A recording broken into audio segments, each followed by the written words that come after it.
Photographer.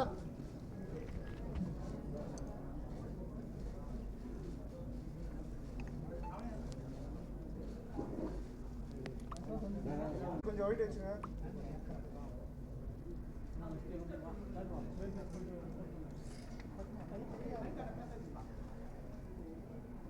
Good afternoon.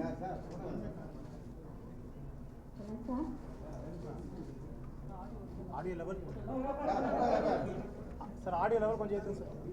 இப்போ சொல்லுங்க, எப்போ ஸ்டார்ட் பண்ணலாம்? அன்னைக்கா? Good afternoon, வணக்கம். The Joint Action Committee convened by Tamil Nadu Chief Minister Mr. M.K. Stalin has marked a historic moment in the Indian political landscape, and there was an overwhelming response from across the country.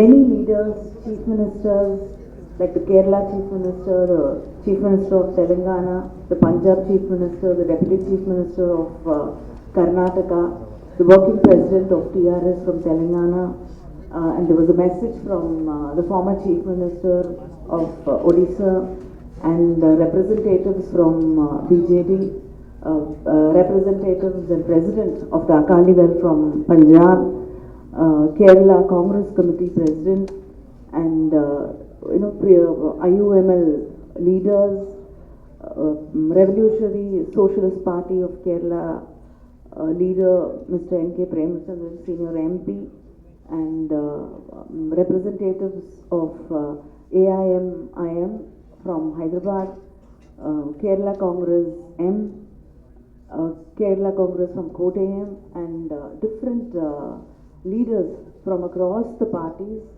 have supported this, and today they have participated in the meeting convened by our Chief Minister, and they've all come together on one single platform, expressing their solidarity and also expressing their concern about the very important issue of delimitation raised by the Tamil Nadu Chief Minister.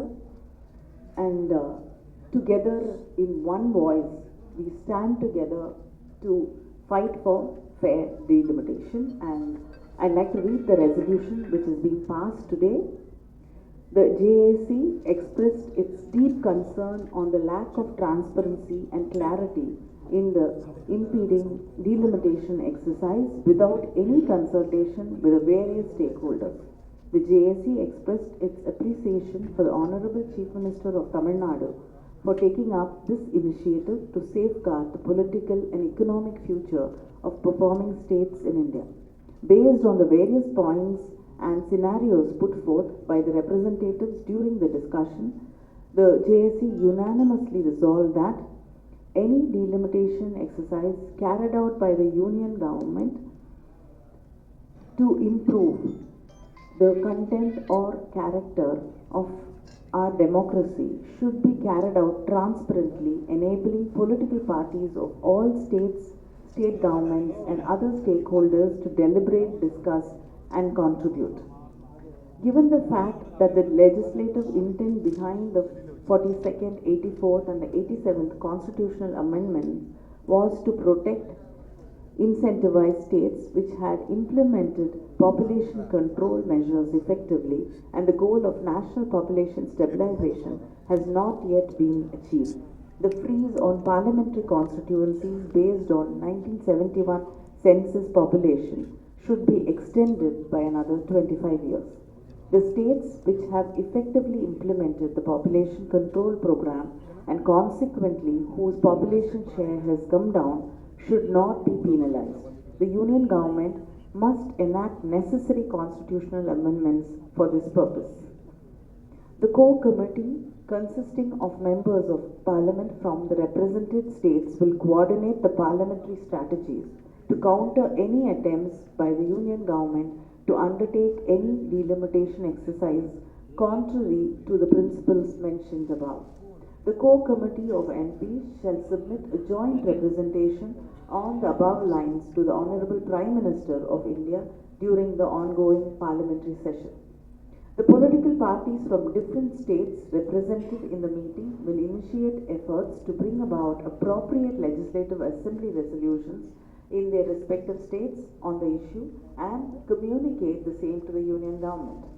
The JSC will also undertake necessary efforts to disseminate information on the history and context of past delimitation exercises and the consequences of the proposed delimitation among the citizens of their respective states through a coordinated public opinion mobilization strategy. This is the resolution which was passed unanimously today in the meeting held by the Chief Minister of Tamil Nadu.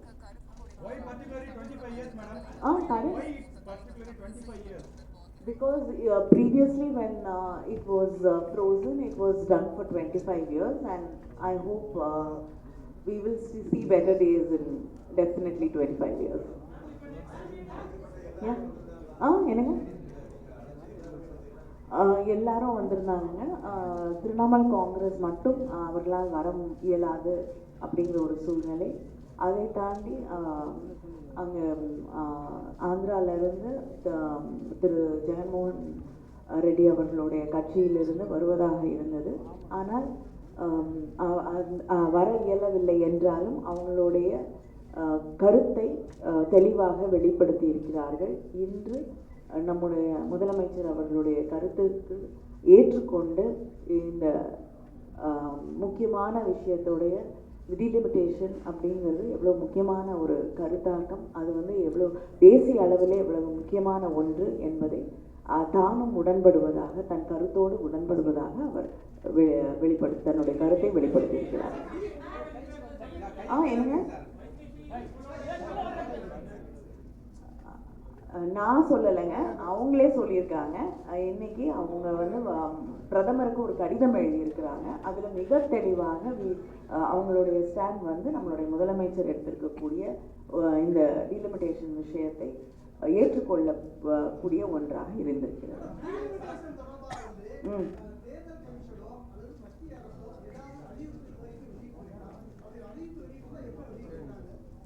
இல்லைங்க, நாடாளுமன்றத்தில் மகளிர் மசோதா நிறைவேற்றப்பட்டது இல்லையா? அது நிறைவேற்றப்பட்ட போது தெளிவாக டீலிமிட்டேஷனுக்கு அப்புறம் தான் அது நடைமுறைக்கு வரும் என்று தெளிவாக சொல்லியிருக்கிறார்கள். அப்படின்னா எல்லாத்தையும் தாண்டியது தான் நாடாளுமன்ற அவையிலே ஒரு மசோதா நிறைவேற்றப்படுவது என்பது தான், அதுதான் highest house in democracy. So அங்கே நீங்கள் விரைவில் டீலிமிட்டேஷன் நடக்கும். அதற்கு பிறகு 33% இடஒதுக்கீடு பெண்களுக்காக தரப்படும் என்று இன்னைக்கு இருக்கக்கூடிய ஒன்றிய அரசாங்கம் தெரிவித்திருக்கிறது. அதன் அடிப்படையில் அதுக்கப்புறம் சமீபத்தில் உள்துறை அமைச்சர் இங்கே சென்னை தமிழ்நாட்டிற்கு வந்த பொழுது அவர் தமிழ்நாடு பாதிக்கப்படாது, ப்ரோராட்டா பேசிஸில் பாதிக்கப்படாமல் டீலிமிட்டேஷன் செய்யப்படும்னு அவரும் தெரிவிச்சிருக்கார். ஸோ இதை தாண்டி வேற என்ன வேணும் உங்களுக்கு? ஆனால் இது எந்த விதமான தெளிவையும் ஏற்படுத்தாமல் ஒரு குழப்பத்தை அதிகப்படுத்தக்கூடிய ஒன்றாக இருப்பதால் தான் நம்முடைய முதலமைச்சர் ஒரு தெளிவான பதிலை மத்திய ஒன்றிய அரசாங்கம் தர வேண்டும் என்று வலியுறுத்துகிறார். 1 minute please.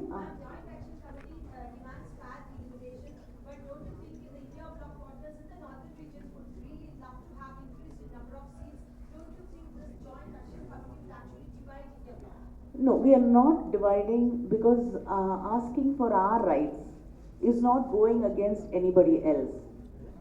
When I ask for my rights, I am not talking against you. We are here to protect your rights also. But in the name of unfairness, we cannot let some people suffer, and we cannot make it become better for others. So we want a fair delimitation done.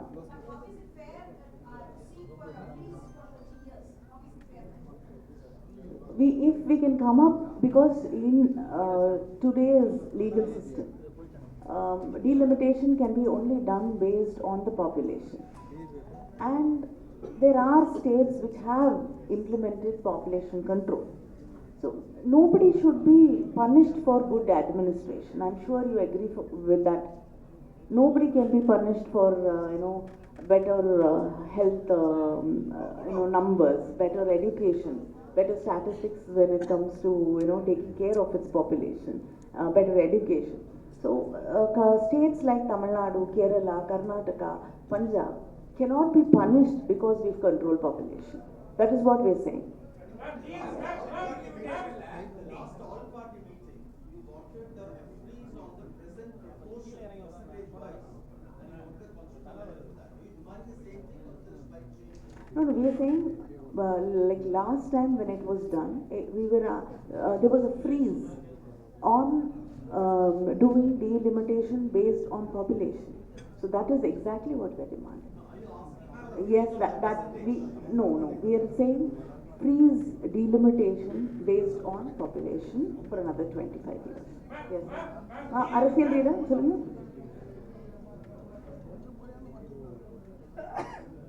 இல்லை, நிச்சயமாக அதுவும் செய்யப்படும். இன்னைக்கு கூட்டத்திற்கு வந்திருக்கக்கூடிய தலைவர்களிடம் ஒவ்வொரு கட்சியிலும் அவர்கள் எக்ஸ்பர்ட்ஸ் கமிட்டிக்கு யாரை சில பெயர்களை பரிந்துரைக்க வேண்டும் என்று முதலமைச்சர் அவர்கள் கேட்டிருக்கிறார்கள்.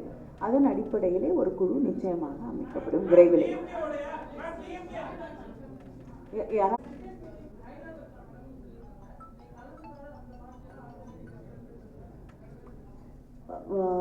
வரக்கூடிய அடுத்த கட்ட கூட்டம் ஹைதராபாத்தில் நடக்க வேண்டும் என்று தெலுங்கானாவுடைய முதலமைச்சர் திரு ரேவந்த் ரெட்டி அவர்கள் அழைப்பு விடுத்திருக்கிறார்கள். முதலமைச்சர் அவர்களும் அதை மகிழ்ச்சியோடு வரவேற்றிருக்கிறார்கள். நிச்சயமாக இந்த இஷ்யூடைய முக்கியத்துவத்தை உணர்ந்து அனைத்து கட்சிகளும் இன்னைக்கு வர இயலாத கட்சிகளும் கலந்து கொள்வார்கள் என்ற நம்பிக்கையோடு இருக்கிறார்.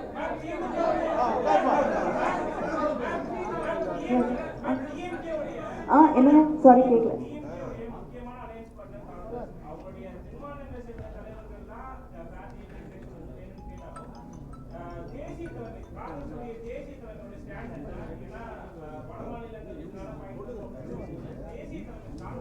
இல்லைங்க, எந்தெந்த மாநிலங்கள் பாதிக்கப்படுமோ, யாருக்கு வலிக்குதோ அவங்க தானே கேட்க முடியும். இல்லை, எந்தெந்த மாநிலங்கள் பாதிக்கப்படுமோ அந்த மாநிலங்களில் இருக்கக்கூடிய தலைவர்கள் இதில் கலந்து கொண்டிருக்கிறார்கள். அவங்க தன்னுடைய கருத்துக்களை வெளிப்படையாக எடுத்து வைத்திருக்கிறார்கள். என்னங்க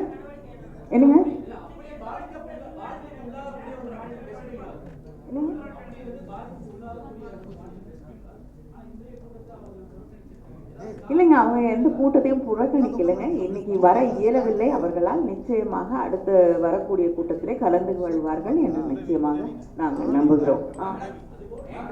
ஏன்னா முதலமைச்சரே அந்த முதலமைச்சரும் நம்முடைய தமிழ்நாடு முதலமைச்சர் அவர்களிடம் பேசியிருக்கிறார்கள். அதே போல நம்முடைய முதலமைச்சரும் அவரோடு தன்னுடைய கருத்துக்களை எடுத்து வைத்திருக்கிறார்கள். விரைவிலே நடக்கக்கூடிய கூட்டத்திலே அவர்களும் கலந்து கொள்வார்கள் என்று நம்புகிறோம்.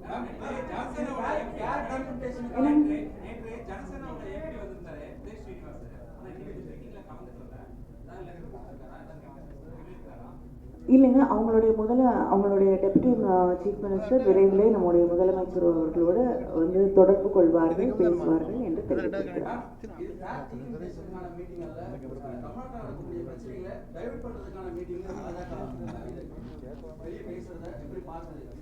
இல்லைங்க, தமிழ்நாடு பாஜக மட்டுமில்லை, இந்த தேசிய அளவிலே இருக்கக்கூடிய பாஜக தொடர்ந்து தமிழ்நாட்டிற்கு எதிராக, தமிழ்நாட்டு உரிமைகளுக்காக எதிரான கருத்துக்களைத்தான் அவர்கள் எடுத்து வைத்துக் கொண்டிருக்கிறார்கள். ஏன்னா இந்த எண்ணிக்கை, நம்முடைய எம்பிஸோட எண்ணிக்கை குறையும் பொழுது அங்கே நாடாளுமன்றத்திலே நாம் எடுத்து வைக்கக்கூடிய கருத்துக்களுக்கு, நாம் சொல்லக்கூடிய விஷயங்களுக்கு முக்கியத்துவம் குறைந்து கொண்டே வரும்.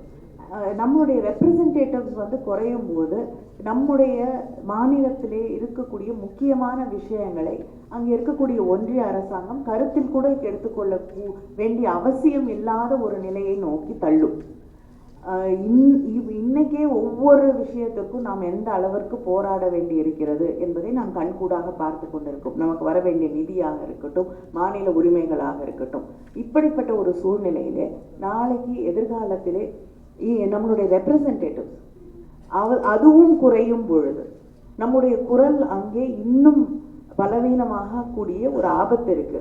இதை தெளிவாக தெரிந்து வைத்துக்கொண்டு தமிழ்நாட்டில் இருக்கக்கூடிய பிஜேபி இதற்கு எதிராக பேசுகிறது என்றால் நாங்கள் தொடர்ந்து சொல்றோம் இல்லையா, அவர்கள் தமிழ்நாட்டிற்கு எதிரானவர்கள், தமிழ் உணர்வுகளுக்கு, தமிழ் மக்களுக்கு எதிரானவர்கள் என்பதை நம்முடைய முதலமைச்சர் அவர்கள் தொடர்ந்து சொல்லிக் கொண்டிருக்கிறார்.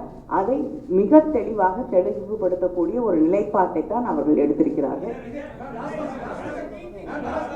நன்றிங்க, போதும். இல்ல மற்றவங்களும் பேசுவாங்க, இல்ல மற்ற லீடர்ஸும் பேசுவாங்க.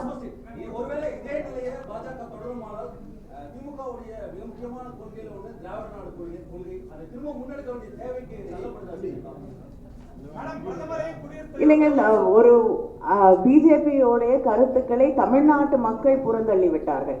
அதனால புறந்தள்ளப்பட்டவர்களுடைய கருத்துக்களை பற்றி நாம் பேச வேண்டிய அவசியம் இல்லை. நன்றி.